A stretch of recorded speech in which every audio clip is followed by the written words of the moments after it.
यह कहानी है जंगल में रहने वाली एक ठगिन और उसकी दो बेटियों की, जो जंगल से गुजरने वाले मुसाफिरों को छल कपट से लूटकर उनकी हत्या कर देती थी। लेकिन एक दिन एक ऐसा मुसाफिर आया जिसने उनकी जिंदगी हमेशा के लिए बदल दी। एक गुस्सैल राजा ने अपने पुत्र के किसी अपराध के कारण उसे देश निकाला दे दिया। राजकुमार, जिसका नाम विक्रम सिंह था, दुखी मन से अपने जीविका के लिए 4 माणिक और कुछ स्वर्ण मुद्राएं साथ ले गया और भारी हृदय से अपने पिता का महल छोड़कर चल पड़ा। चलते चलते जब वह शहर से कुछ दूर निकला तो उसे एक तपस्वी का आश्रम दिखाई दिया। विक्रम सिंह ने तपस्वी को साष्टांग प्रणाम किया और एक ओर बैठ गया।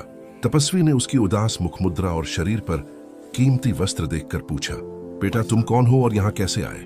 विक्रम सिंह बोला, महाराज, मैं राजा जयचंद का पुत्र विक्रम सिंह हूँ। मेरे पिता ने मुझे देश निकाला दे दिया है, इसलिए मैं परदेश जा रहा हूँ।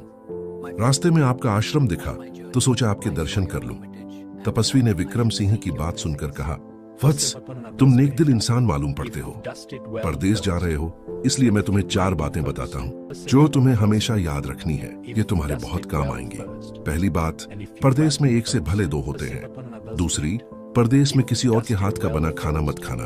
अगर खाना पड़े तो पहले किसी जानवर को खिला देना। तीसरी, किसी और की बिछाई चारपाई पर मत सोना। अगर सोना पड़े तो पहले बिस्तर को अच्छे से झाड़ लेना। चौथी, अगर कहीं शत्रुओं के जाल में फंस जाओ तो नरमी और बुद्धि की बातों से अपना उद्देश्य हासिल करना। विक्रम सिंह ने तपस्वी को प्रणाम किया और उनकी बातें मन में बिठाकर परदेश की ओर चल पड़ा। कई दिनों तक चलने के बाद वह एक घने जंगल में पहुंचा। वहां उसने देखा कि एक बाज एक छोटे कछुए को अपने पंजों में दबाकर उड़ रहा था। संयोगवश वह कछुआ बाज के पंजों से छूटकर नीचे गिर पड़ा। विक्रम सिंह को तड़पते हुए कछुए पर दया आ गई। उसने सोचा, इस कछुए को पालना चाहिए, इससे इसके प्राण बच जाएंगे और तपस्वी की पहली बात भी पूरी होगी कि 1 से भले 2 होते हैं। साथ में यह मेरा साथी भी बन जाएगा, जिससे सफर आसान हो जाएगा। यह सोचकर विक्रम सिंह ने कछुए को अपने साथ ले लिया। अब वह अकेला नहीं था, कछुआ उसका हमसफर बन गया। कुछ दिनों के सफर के बाद उन्हें एक सुंदर स्थान दिखा। वहां रुककर विक्रम सिंह ने कुछ खाया पिया और कछुए से बोला, तुम यहीं रहना, मैं थोड़ा आराम कर लूं। यह कहकर वह एक पेड़ के नीचे सो गया। उसी पेड़ पर एक सांप और एक कौआ रहते थे। उनका रिवाज था कि जो भी मुसाफिर उस पेड़ के नीचे रुकता, सांप उसे डस लेता और कौआ उसकी आंखें निकाल लेता। सांप ने सोते हुए विक्रम सिंह को देखा तो पेड़ से उतरकर उसे डस लिया। सांप के जहर से विक्रम सिंह के प्राण निकल गए। थोड़ी देर बाद कछुए ने विक्रम सिंह को मरा देखा तो वह घबरा गया और उसके ऊपर बैठकर रोने लगा। तभी कौआ भी नीचे उतरा और जैसे ही उसने विक्रम सिंह की आंखें निकालने की कोशिश की, कछुए ने झपट्टा मारकर कौए की गर्दन अपने मुंह में दबा ली। कौए ने बहुत कोशिश की पर कछुआ नहीं छोड़ा। कौए ने सांप को पुकारा। सांप आया और उसने कछुए की पीठ पर कई बार डंक मारा, लेकिन कछुआ हर बार अपना मुंह खोल में छिपा लेता। जब सांप का कछुए पर कोई असर नहीं हुआ तो उसने प्रार्थना की, मेरे मित्र को छोड़ दो। कछुआ बोला, नहीं, तूने मेरे मित्र को मारा है, अब मैं भी तेरे मित्र को मार डालूंगा। अगर तू मेरे मित्र को बचा दे तो मैं तेरे मित्र को छोड़ दूंगा। सांप ने तुरंत विक्रम सिंह के शरीर से जहर चूस लिया। जैसे ही विक्रम सिंह को होश आने लगा, कछुए ने कौए को छोड़ दिया। जब विक्रम सिंह को पूरी बात पता चली तो उसे तपस्वी की पहली बात याद आई कि 1 से भले 2 होते हैं। उसने मन ही मन तपस्वी को धन्यवाद दिया और आगे बढ़ चला। कुछ दिनों बाद जब वे समुद्र के किनारे पहुंचे तो कछुए ने कहा, मित्र, यह मेरा देश है, अगर तुम इजाजत दो तो मैं अपने माता पिता से मिल लूं। विक्रम सिंह ने उसे जाने की अनुमति दी और स्वयं रात के लिए उसी जंगल में रुक गया। उसी जंगल में कुछ दूरी पर एक ठगिन का परिवार रहता था। ठगिन की 2 बेटियां, रानी और कमला, और 4 बेटे थे। रानी ज्योतिष विद्या जानती थी। जब भी कोई यात्री जंगल से गुजरता और उसके पास कुछ कीमती होता, रानी अपनी विद्या से जान लेती थी। उस दिन उसे बहुत दिनों बाद किसी बड़े खजाने की महक आई। उसने अपनी माँ से कहा, माँ, ऐसा लगता है कि इस जंगल में एक पथिक आया है जिसके पास 4 माणिक हैं। अगर तुम और भाई उसे पकड़ लाओ तो माणिक लेना मेरा काम है। ये माणिक हमें जन्म भर के लिए अमीर बना देंगे, लेकिन उसे मारना नहीं, जीवित पकड़ लाओ। ठगिन अपने बेटों के साथ तुरंत उसकी खोज में निकल पड़ी। थोड़ी दूर चलने पर उन्होंने एक पेड़ के नीचे सोते हुए विक्रम सिंह को देखा। उन्होंने उसे पकड़ लिया और रानी के हवाले कर दिया। रानी ने कहा, माँ, तुम चिंता मत करो, मैं इससे माणिक निकलवा लूंगी। लेकिन ठगिन की छोटी बेटी कमला ने जब विक्रम सिंह को देखा तो वह पहली ही नजर में उस पर मोहित हो गई। भाइयों के डर से वह कुछ कह न सकी, पर मन ही मन उसे बचाने की योजना बनाने लगी। रानी ने खाना बनाया और उसमें जहर मिला दिया। जब वह खाना विक्रम सिंह के सामने परोसा गया तो उसे तपस्वी की दूसरी बात याद आई। उसने थोड़ा खाना निकालकर एक कुत्ते को डाला। कुत्ता खाना खाते ही मर गया। यह देखकर विक्रम सिंह ने खाना नहीं खाया और मन में सोचा, तपस्वी की दूसरी बात भी काम आई। रानी को अपनी चाल नाकाम होती देख गुस्सा आया, पर उसने गुस्सा दबा लिया। उसने विक्रम सिंह के लिए एक पलंग तैयार करवाया और कहा, पथिक, ऊपर के कमरे में तुम्हारा बिस्तर तैयार है, जाओ आराम करो। विक्रम सिंह ऊपर गया तो उसे साफ सुथरा बिस्तर दिखा। वह सोचने लगा कि इतने दिनों बाद चैन की नींद मिलेगी। लेकिन जैसे ही वह बिस्तर पर बैठने को हुआ, उसे तपस्वी की तीसरी बात याद आई। उसने बिस्तर झाड़ा तो देखा कि वह कच्चे सूत से बना था और नीचे आग का गड्ढा था जिसमें अंगारे धधक रहे थे। विक्रम सिंह ने मन में तपस्वी को फिर धन्यवाद दिया और पास पड़ी एक टूटी चारपाई पर लेट गया। अब उसकी नींद उड़ चुकी थी। वह सोचने लगा कि आज की रात बचना मुश्किल है। तभी कमला चुपके से आई और बोली, प्रिय, मैं तुम पर जान छिड़कती हूँ। आज रात मेरी बहन की बारी है, तुम किसी तरह अपनी जान बचा लो। कल मेरी बारी है, मैं तुम्हें बचा लूंगी। यह कहकर कमला चली गई।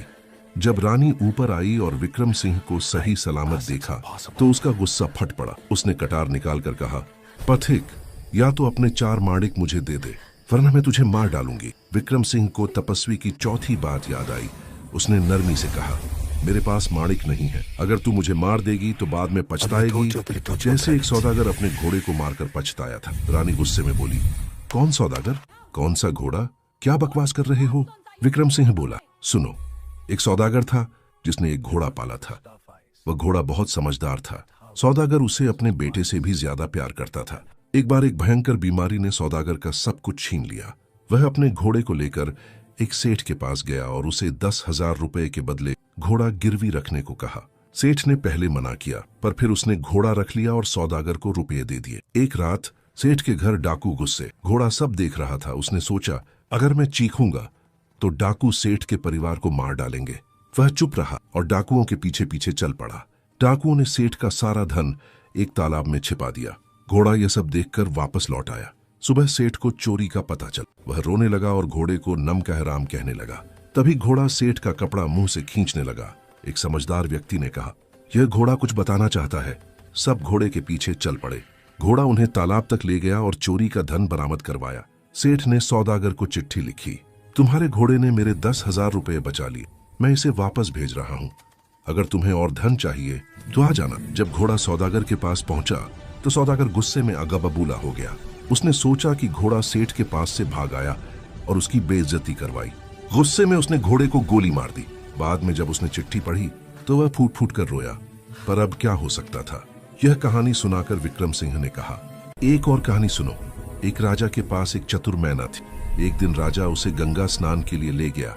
मैना ने नदी में एक अमर फल देखा और उसे निकालकर राजा को दे दिया। राजा ने फल को बाग में लगाने को कहा।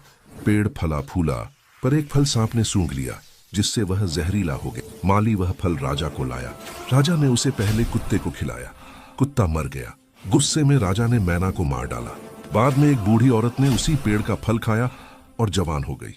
राजा को अपनी गलती का एहसास हुआ, पर तब तक मैना मर चुकी थी। इतनी कहानियां सुनाते सुनाते सुबह हो गई। रानी ने कहा, आज तो तूने बातों में उलझाकर अपनी जान बचा ली, पर आज रात मेरी छोटी बहन की बारी है, वह तुझे नहीं छोड़ेगी। जब कमला को पता चला कि विक्रम सिंह सही सलामत है तो वह खुशी से फूली न समाई। उसने अपनी बहन से कहा, चिंता मत करो, मैं आज इससे माणिक निकलवा लूंगी। रात को कमला विक्रम सिंह के पास गई और बोली, प्रिय, तुमने अपनी चतुराई से जान बचा ली। विक्रम सिंह ने पूछा, तुम लोग ऐसा क्यों करते हो? कमला बोली, हमारी रीत यही है कि मेरे भाई और माँ मुसाफिरों को पकड़ते हैं और हम बहनें उनसे धन छीनकर उनकी हत्या कर देती हैं। पर तुम चिंता मत करो, मैं तुम्हारी हूँ, जो तुम कहो वही करूंगी। विक्रम सिंह बोला, प्रिय, तुम मुझे भी पसंद हो, तुम अपनी बहन जैसी नहीं हो।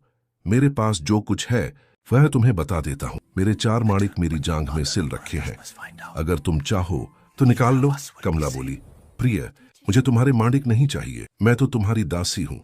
विक्रम सिंह ने कहा, वह सब ठीक है, पर जब तुम्हारी माँ और भाइयों को पता चलेगा तो हम दोनों की खैर नहीं। कमला बोली, चिंता मत करो, मेरे पास उपाय है। रात को जब सब सो जाएंगे हम यहाँ से भाग चलेंगे। मेरी माँ के पास 2 घोड़ियां हैं, एक दिन में 60 कोस चलती है, दूसरी 100 कोस। तुम बड़ी वाली घोड़ी को खोल लाना, मैं कुछ धन बांध लेती हूँ। आधी रात को विक्रम सिंह घोड़ी खोलने गया, पर जल्दबाजी में वह छोटी घोड़ी ले आया। कमला धन लेकर उस पर बैठ गई और दोनों चल पड़े। जब घोड़ी 60 कोस चलकर जंगल में रुक गई तो कमला बोली, अनर्थ हो गया। तुम छोटी घोड़ी ले आए, तेरी माँ और भाई आते ही होंगे। सुबह ठगिन ने देखा कि उसकी बेटी और पथिक गायब हैं। उसने तुरंत बड़ी घोड़ी पर सवार होकर उनका पीछा किया। जब वह जंगल में उनके पास पहुंची तो विक्रम सिंह घबराया और बोला, तुम्हारी माँ आ रही है, क्या होगा? कमला बोली, घबराओ मत, तुम उस पेड़ पर चढ़ जाओ, मेरी माँ तुम्हें पकड़ने आएगी। मैं चुपके से बड़ी घोड़ी को तुम्हारी डाल के नीचे ले आऊंगी, तुम कूदकर उस पर बैठ जाना। विक्रम सिंह पेड़ पर चढ़ गया। ठगिन ने उसे देखा और गुस्से में बोली, तूने मेरी बेटी को भगा लिया। वह पेड़ पर चढ़ने लगी। तभी कमला ने मौका देखकर बड़ी घोड़ी को पेड़ के नीचे ला खड़ा किया। विक्रम सिंह कूदकर उस पर बैठ गया और कमला ने घोड़ी दौड़ा दी। ठगिन देखती रह गई। विक्रम सिंह और कमला कई दिनों का सफर तय कर एक शहर में पहुंचे। वहां वे सुख से रहने लगे। जब विक्रम सिंह का देश निकाला खत्म हुआ तो वह कमला को लेकर अपने राज्य लौट गया। ने शादी की और सुखी जीवन बिताया। हमें सिखाती है कि प्रेम और विश्वास का बंधन सबसे मजबूत होता है। जब बुद्धिमत्ता, धैर्य और निस्वार्थ प्रेम एक साथ आते हैं तो असंभव को भी संभव बनाया जा सकता है। चाहे कितनी भी कठिन परिस्थितियां आएं, सही निर्णय, संयम और परस्पर विश्वास हमें हर संकट से निकाल सकते हैं।